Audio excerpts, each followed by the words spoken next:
الحمد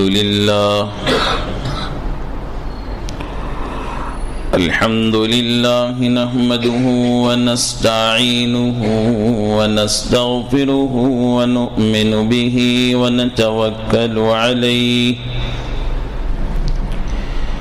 ونعوذ بالله من شرور أنفسنا ومن سيئات أعمالنا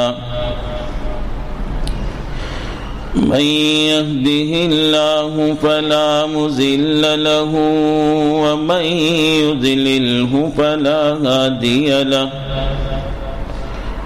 ونشهد أن لا إله إلا الله وحده لا شريك له ونشهد أن سيدنا وسندنا وحبيبنا ونبينا مولانا محمدا عبده ورسوله أرسله بالحق بشيرا ونذيرا وداعيا إلى الله بإذنه وسراجا منيرا وصلى الله على النبي وآله وأصحابه وبارك وسلم تسليما كثيرا كثيرا أما بعد فقد قال الله تبارك وتعالى في القرآن المجيد والفرقان الحميد أعوذ بالله من الشيطان الرجيم بسم الله الرحمن الرحيم قل إن صلاتي ونسكي ومحياي ومماتي لله رب العالمين آمنت بالله صدق الله مولانا العظيم وصدق رسوله النبي الكريم ونحن على ذلك من الشاهدين والشاكرين والحمد لله رب العالمين. قابل احترام بزرگوں، قابل قدر ملت کے نوجوان بھائیوں، عزیز دوستوں،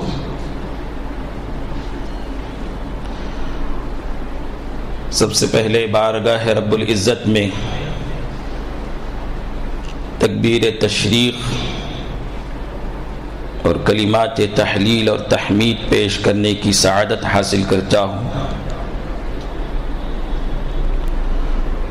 اور آپ سب حضرات کی خدمت میں عید قربان کی مبارکبادی پیش کرتے ہوئے دست بدعا ہوں اللہ رب العزت کی بارگاہ میں اللہ ہم سب کی قربانی اور ہم سب کے قربانی کے عمل کو قبول فرمائیں، شرف قبولیت سے نوازیں۔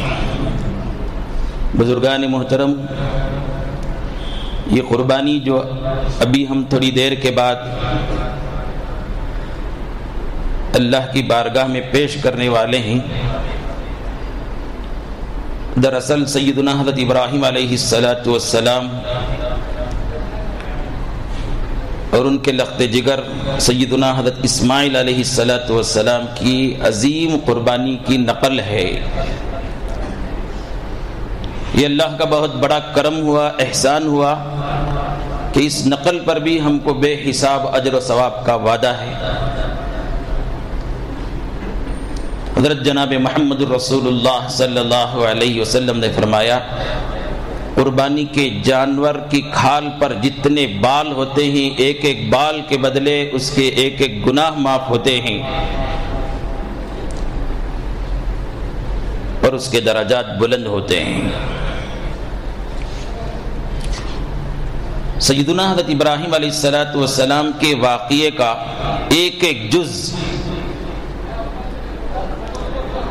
دنیا کے تمام انسانوں کو ان کے پیدا کرنے والے خدا کی مرضی کے مطابق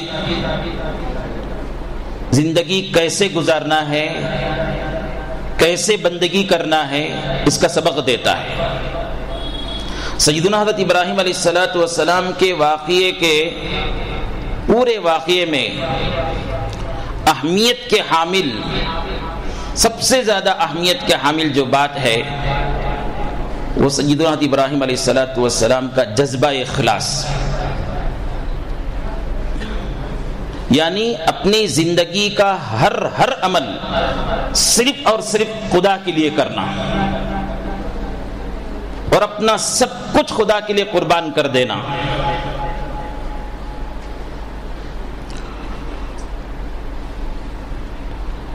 اور زندگی کے ہر موڑ میں خدا کے حکم کی تعمیل کے لیے تیار رہنا۔ حکم ہوا، سیدنا حضرت ابراہیم علیہ السلام کو باپ کے سامنے، خاندان والوں کے سامنے، مشرک بادشاہ کے سامنے ایک اللہ کے اعلان کرنے کا، توحید کے اعلان کا، اس کے لیے تیار۔ حکم ملا وطن چھوڑ دینے کا، اس کے لیے تیار۔ حکم ملا چٹیل میدان میں، بیابان جنگل میں اپنے بیوی بچوں کو چھوڑ آنے کا، اس کے لیے تیار۔ حکم ملا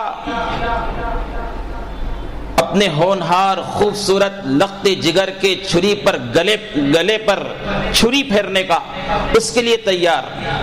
پلٹ کر اللہ سے یہ نہیں پوچھا یا اللہ میرے معصوم بچے کے گلے پر چھری پھیرنے سے آپ کو کیا ملے گا، یہ بھی نہیں سوچا۔ مشرک باپ کے سامنے، مشرک بادشاہ کے سامنے، مشرک حکومت کے سامنے ایک اللہ کا اعلان کرنے سے میرا انجام کیا ہوگا، بلکہ جیسے حکم ملا ویسے عمل کے لیے تیار۔ یہی چیز، یہی جذبہ میرے اندر اور آپ کے اندر پیدا ہونا ہے۔ زندگی کے ہر موڑ پر ہماری یہ سوچ ہو، ہمارا یہ جذبہ ہو، میں یہ کام کرنے جا رہا ہوں، اس میں میرے رب کی مرضی کیا ہے۔ شادی کرنا ہے، نکاح کرنا ہے، اس میں میرے رب کی مرضی کیا ہے۔ تجارت کرنا ہے، ملازمت کرنا ہے، نوکری کرنا ہے، اس میں میرے رب کا حکم کیا ہے۔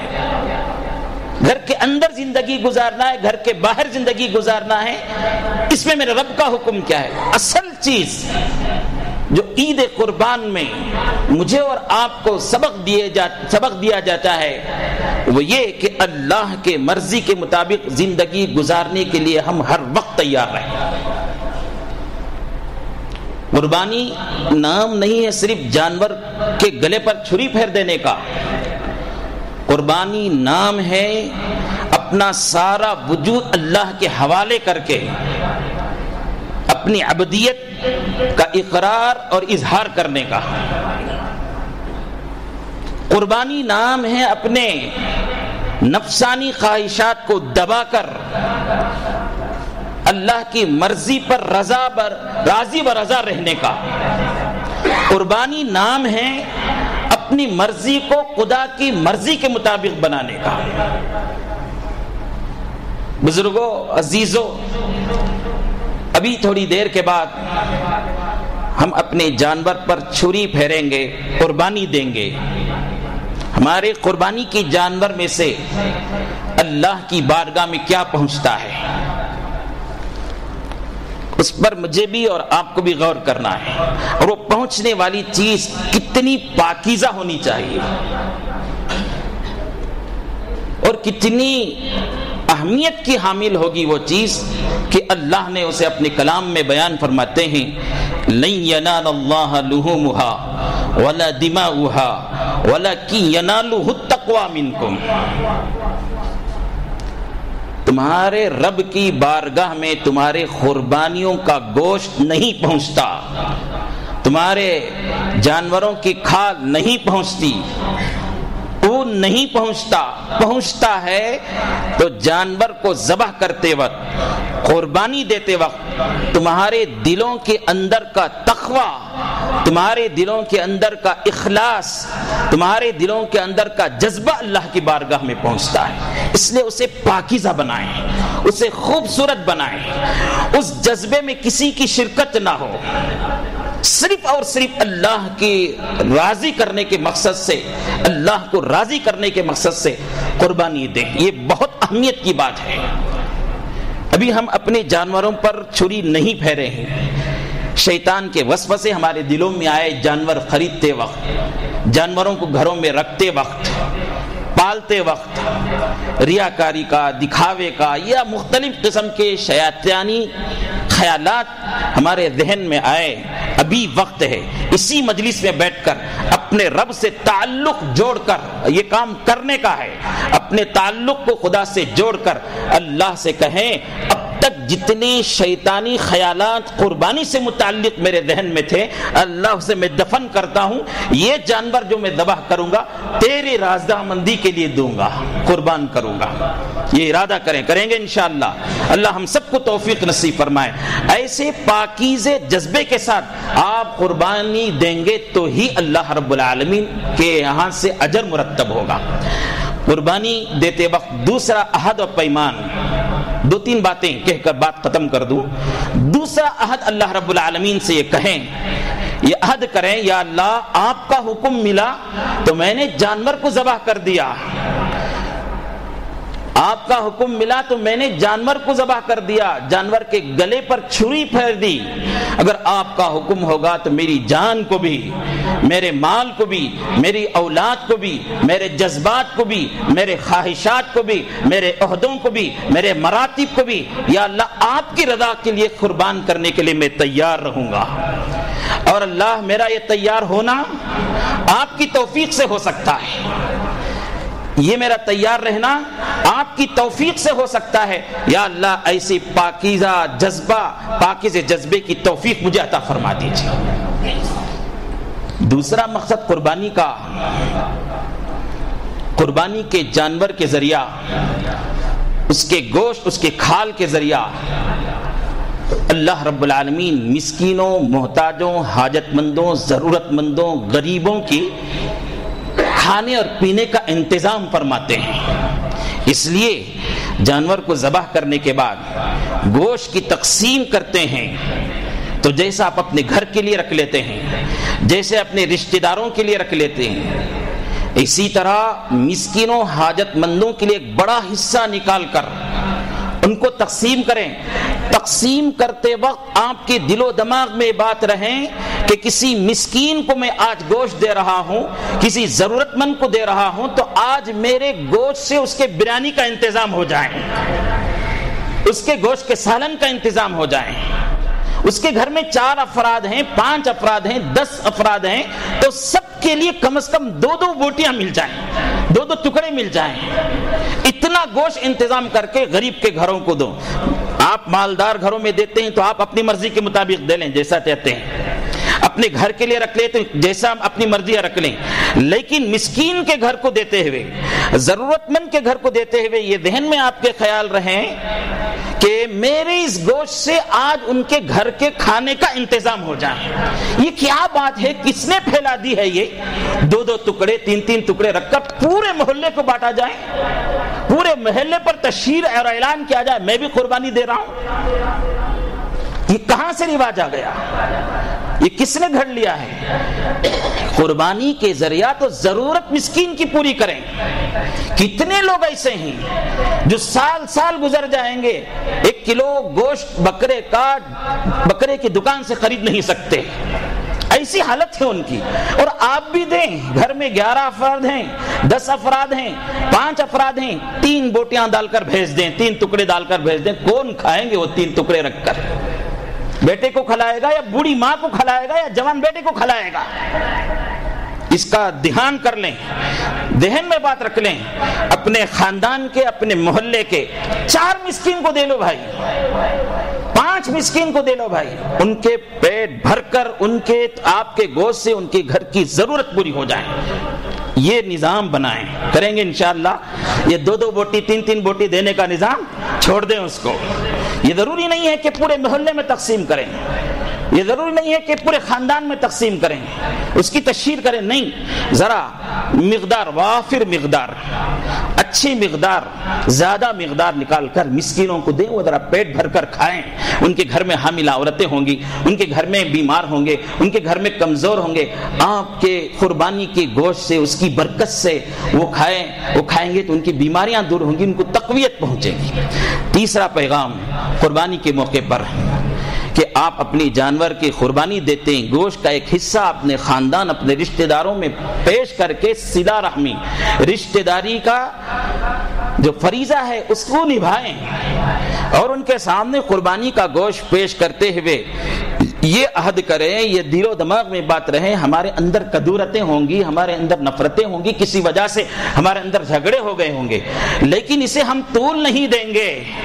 ہم اس قربانی کے گوشت کو آپ کو پیش کرتے ہوئے ہماری محبت بھی آپ کے سامنے، ہماری غلطی کی معافی بھی آپ کے سامنے۔ قربانی کا عنوان ایک لمبا عنوان ہے، میں مختصر اتنا ہی کہہ دوں آپ کے سامنے۔ ہماری قربانیاں خدا کی بارگاہ میں پہنچتی ہیں تو فرشتے ہمارے جانور کے ذبح کرتے وقت ہمارے دلوں کے جذبات کو جب لینے کے لیے آئیں گے، ہمارے دل کے اندر کی بات کو لینے کے لیے آئیں تو ہمارا دل پاکیزہ ہو، ہمارا دل پاکیزہ ہو، اس میں غیر اللہ کی شرکت نہ ہو، اس میں دکھاوے کی شرکت نہ ہو، اس میں ریاکاری کی شرکت نہ ہو، اس میں شہرت کی شرکت نہ ہو، پاکیزہ جذبہ اللہ کی بارگاہ میں فرشتے لے جائیں اور اللہ رب العالمین ہمارے اس جذبے کو دیکھ کر فیصلہ کریں، اس بندے کی اس پاکیزہ نیت کی وجہ سے، اس بندے کے پاکیزہ جذبے کی وجہ سے میں نے اس کے ساری زندگی کے گناہ کو معاف کر دیے ہیں۔ یہ فیصلہ اللہ رب العالمین کرے، اور یہ اسی وقت ہوگا جب ہمارے جذبے پاکیزہ ہو۔ دعا فرمائیے اللہ رب العالمین مجھے اور آپ کو کہنے سننے زیادہ عمل کی توفیق عطا فرمائے، ہماری قربانیوں کو اللہ رب العالمین قبولیت